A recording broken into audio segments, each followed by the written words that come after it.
Hello everyone, I am Sneha from Tech Mahindra Smart Center, Arohan Foundation. Today in this video, I am going to discuss about the characteristics and limitations of computer. आज की इस video में हम computer से जुड़ी उस features के बात करेंगे जो कि हमें कंप्यूटर को इस्तेमाल करने के लिए मजबूर करता है। तो पहले कंप्यूटर की कुछ कैरेक्टरिस्टिक के बारे में बात कर लेते हैं। जो पहला पॉइंट है वो है स्पीड, यानी कि कंप्यूटर का जो स्पीड है वो बहुत ज़्यादा है एक ह्यूमन की कंपैरिजन से।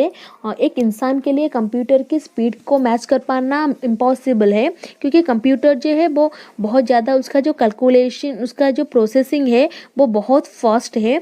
वो बहुत सारे कैलकुलेशन को लाइक मिलियंस ऑफ कैलकुलेशन को कुछ ही सेकेंड में परफॉर्म कर सकता है। और उसका जो स्पीड का जो मेजरमेंट यूनिट है वो है MIPS, यानी कि मिलियन इंस्ट्रक्शंस पर सेकेंड।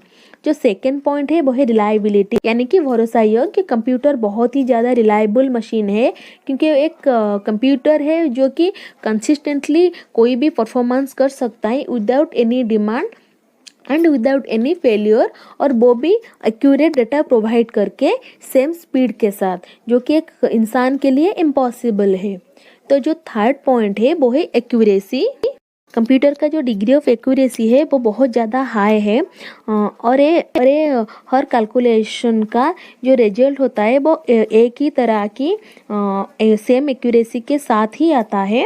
अगर उसमें कुछ गलतियां होती है वो भी ह्यूमन बेस्ड ही होते हैं। अगर हम कंप्यूटर का गलत इनपुट देंगे तो ही कंप्यूटर हमें गलत आउटपुट देगा, अदरवाइज कंप्यूटर का एक्यूरेसी 100%।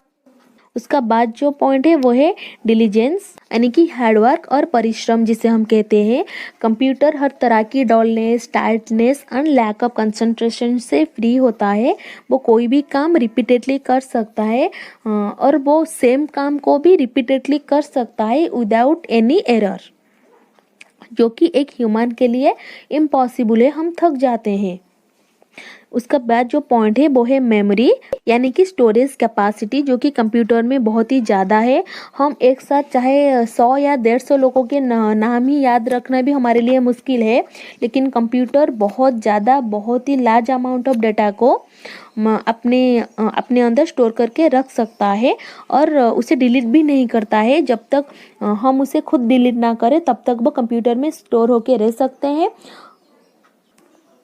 उसके बाद जो पॉइंट है वो है लॉजिकल। कंप्यूटर कोई भी फीलिंग्स या इमोशन पर बेस्ड नहीं होता है, वो प्योरली लॉजिक पर ही बेस्ड होता है।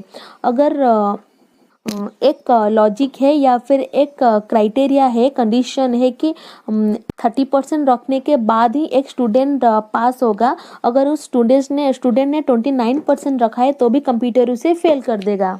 उसका बाद जो पॉइंट है वो है वर्साटिलिटी, यानी कि कंप्यूटर जो है वो वर्साटाइल वर्क को परफॉर्म करता है। वो एक मार्कशीट भी प्रिपेयर करता है, कोई प्रेजेंटेशन भी बनाता है, कोई डिजाइन भी बनाता है, गेम भी, हम उस पर गेम भी खेल सकते हैं। तो इसीलिए इसे वर्साटाइल कहते हैं, क्योंकि उसमें बहुत सारे अलग अलग तरह के काम होता है। उसका बाद जो पॉइंट है और हमारा जो आखिरी पॉइंट है वो है ऑटोमेशन। ऑटोमेशन का मतलब है कि ऑटोमेटिकली काम करना, यानी कि कंप्यूटर को अगर हम एक बार कोई टास्क दे देंगे तो वो उस काम को ऑटोमेटिकली परफॉर्म करता रहता है।